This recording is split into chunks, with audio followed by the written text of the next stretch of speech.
Kelompok 1, kisah Nabi Muhammad SAW dengan pengemis buta Yahudi. Bismillahirrahmanirrahim. Assalamualaikum warahmatullahi wabarakatuh.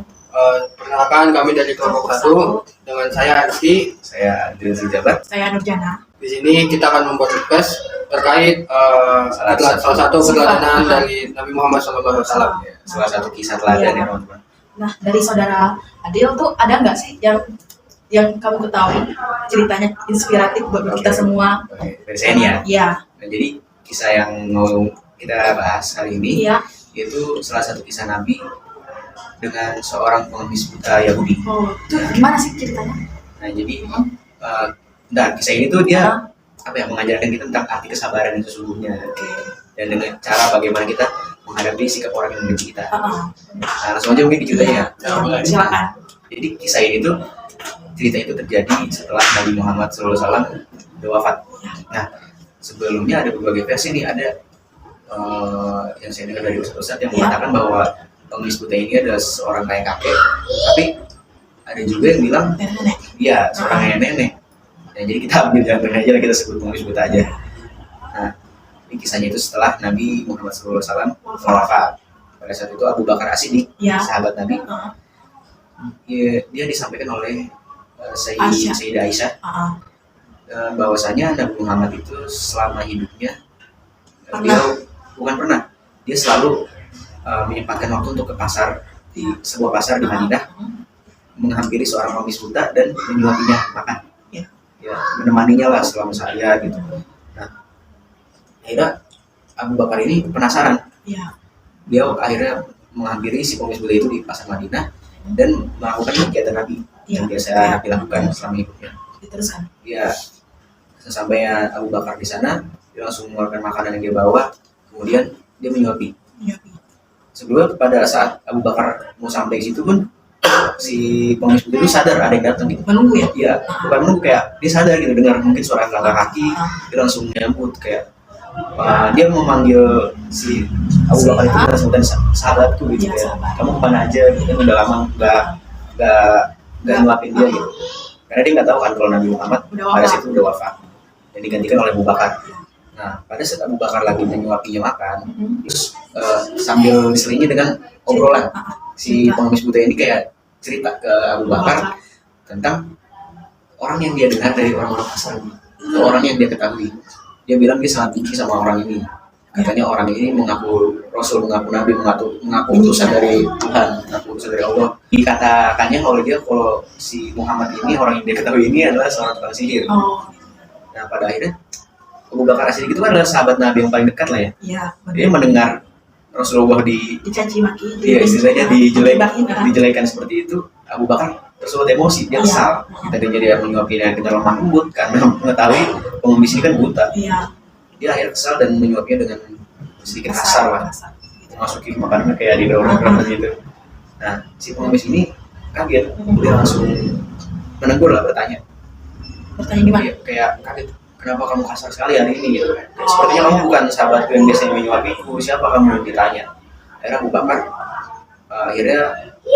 memberitahu lah, mengenalkan dirinya, bahwasanya dia bukan orang yang biasa menyuapinya, orang yang selama ini menyuapimu sudah wafat. Terus siapakah orang itu? Si pengemis buta itu bertanya. Dijawab oleh Abu Bakar bahwasanya orang yang selama ini menyuapi kamu adalah Muhammad yang selama ini yang dari tadi kamu caci maki.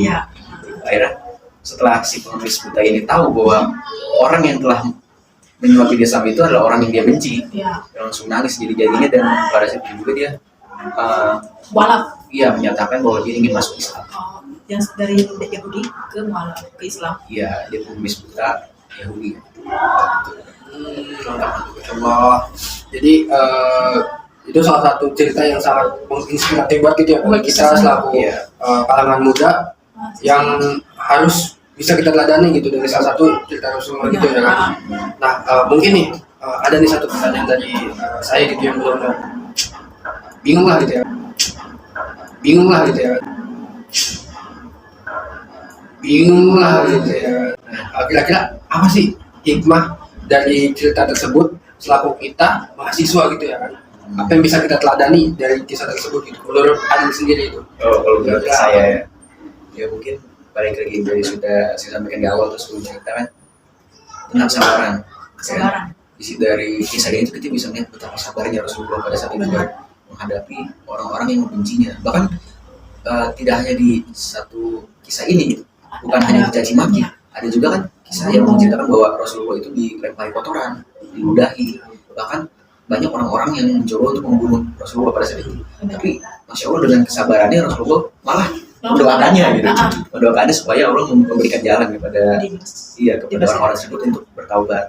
Itu ya dari situ Rasulullah itu mengajarkan kepada kita untuk selalu sabar dan tabah dan melakukan kebaikan. Iya, dan selalu melakukan Kebaikan. selalu membalas perbuatan orang apapun itu dengan sebuah kebaikan. Benar. Dan tadi ditanya sama Rizky sebagai mahasiswa ya. Iya betul. Nah, Apa coba lagi itu kan?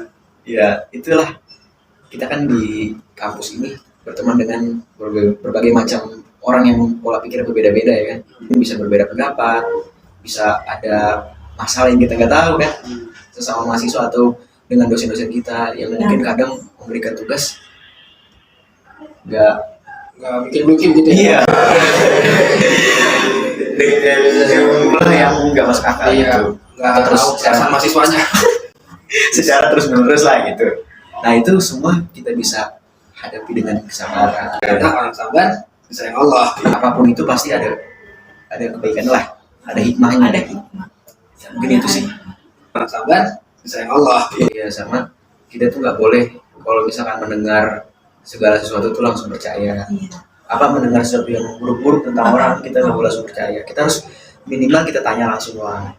Kan kayak di kisah ini kan si pengemis buta ini mungkin mendengar dari obrolan-obrolan orang di pasar gitu tentang ada seorang yang mengaku nabi, ada seorang yang mengaku apa kalau ini Rasul itu apa sih Sebagai utusan Tuhan. Tuhan. Iya utusan Tuhan. Iya kayak gitu.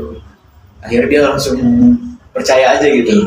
Ya mungkin karena keterbatasan dia juga pada saat itu kan dia seorang yang buta ya. Jadi tidak dapat melihat. Nah, Nggak gitu sih. bisa melihat kebaikan-kebaikannya. Iya. Jadi memang salah satu yang bisa kita teladani gitu dalam cerita tersebut yang tadi Adil ceritain, yaitu ya kesabaran gitu kan. Iya. Garis besarnya kesabaran dari mana kita harus sabar dalam menjalani hidup jadi mahasiswa. Nah, itu intinya sabar. Kita harus sabar gitu ya kan. Karena orang sabar disayang Allah. Iya, orang sabar kuburannya lebar. Nah, kayak gitu. Jadi Nah, iya. intinya kita harus sabar lah kan. Mungkin dari Nur gimana nih? Ada yang benar nggak? Cukup sih yang tadi. Sama ya nambahin dikit. Apa tuh? Sabar itu teman-teman tidak ada batasnya. Tapi sabar itu ada tempatnya. Jadi kalau misalkan ada orang bilang apa habis kesabaran itu sebetulnya bukan kesabaran yang habis, tapi emang mungkin nggak pada tempatnya aja. Kesabaran itu nggak ada batasnya, tapi ada tempat, ada saat-saatnya gitu. Ada saatnya kita untuk sabar, ada saatnya kita untuk memang harus tegas. Karena orang sabar disayang Allah. Iya, orang tadi Ya, mungkin ya sebelum kita tutup ya kan, ada kali nih kata-kata dari Adil maupun Nur gitu ya kan untuk para pendengar maupun penonton kita biar mereka tetap semangat gitu menjalani hidupnya gitu. oh iya, Kira-kira ada nggak? ada. Nur, mau duluan? Sebagai manusia ingatlah kebaikan itu padahal perbuatan yang Mulia. mulia dilakukan, dan apalagi Nabi Muhammad sebagai teladan kita gitu. Oke. Sabar disayang Allah. Udah cukup. Oke. Nah, mungkin dari Adil nih. Oke, dari saya mungkin masih terkait dari cerita tadi Pak, tentang bagaimana Rasulullah menyikapi orang-orang dengan sangat tidak santai, mungkin dengan sangat ikhlas ya. Iya, Jadi jangan terlalu serius, mungkin itu ya. mendengar orang-orang. Terlalu serius itu nggak sehat. Ya, Oke, nanti itulah dari Nur harus jalani hidup dengan baik ya kan. Karena baik itu nggak ada batasnya. Dari Adil Jangan. serius itu nggak sehat. Terlalu serius itu nggak sehat. Terlalu serius itu nggak Iya, sehat. maksudnya jalani aja dengan apa yang kita mampu. Iya betul. Jadi kalau bisa jangan serius-serius lah, apalagi jalin hubungan ya kan. Nggak boleh serius-serius. Mungkin itu aja untuk podcast hari ini. Iya. Untuk podcast selanjutnya bisa dengar di channel kita. Kurang lebihnya mohon maaf. Assalamualaikum warahmatullahi wabarakatuh.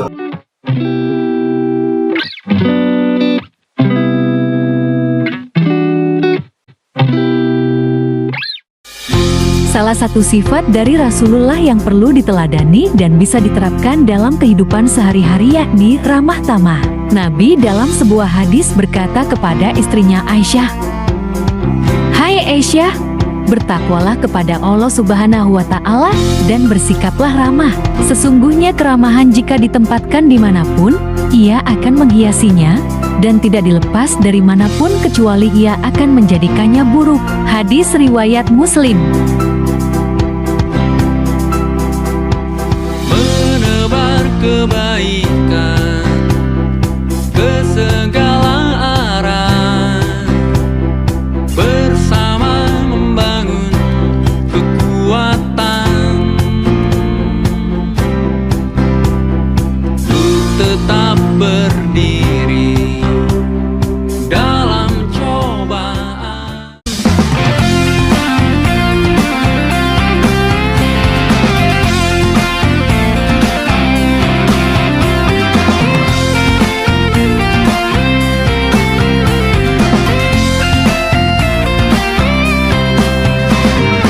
Melaju, memberi warna hidup, kemuliaan, memeluk masyarakat, guna pengabdian, dengan dakwah dan keseimbangan.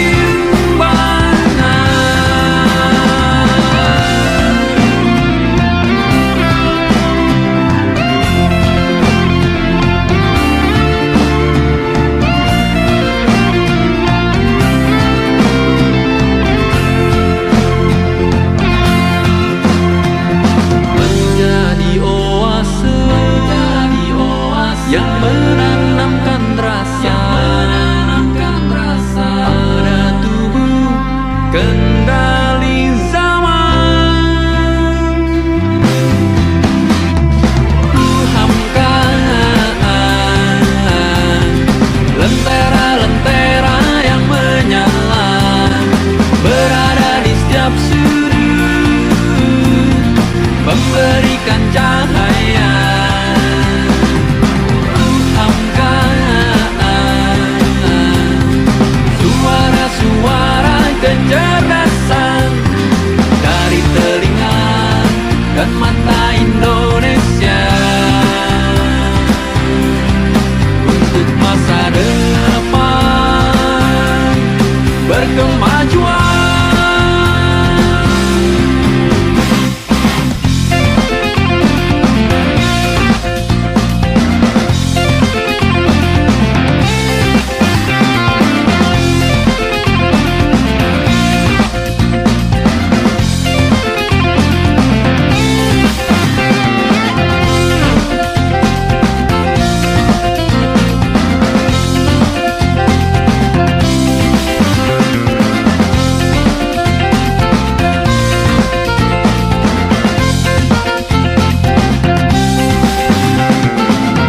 Menjadi oase yang menanamkan rasa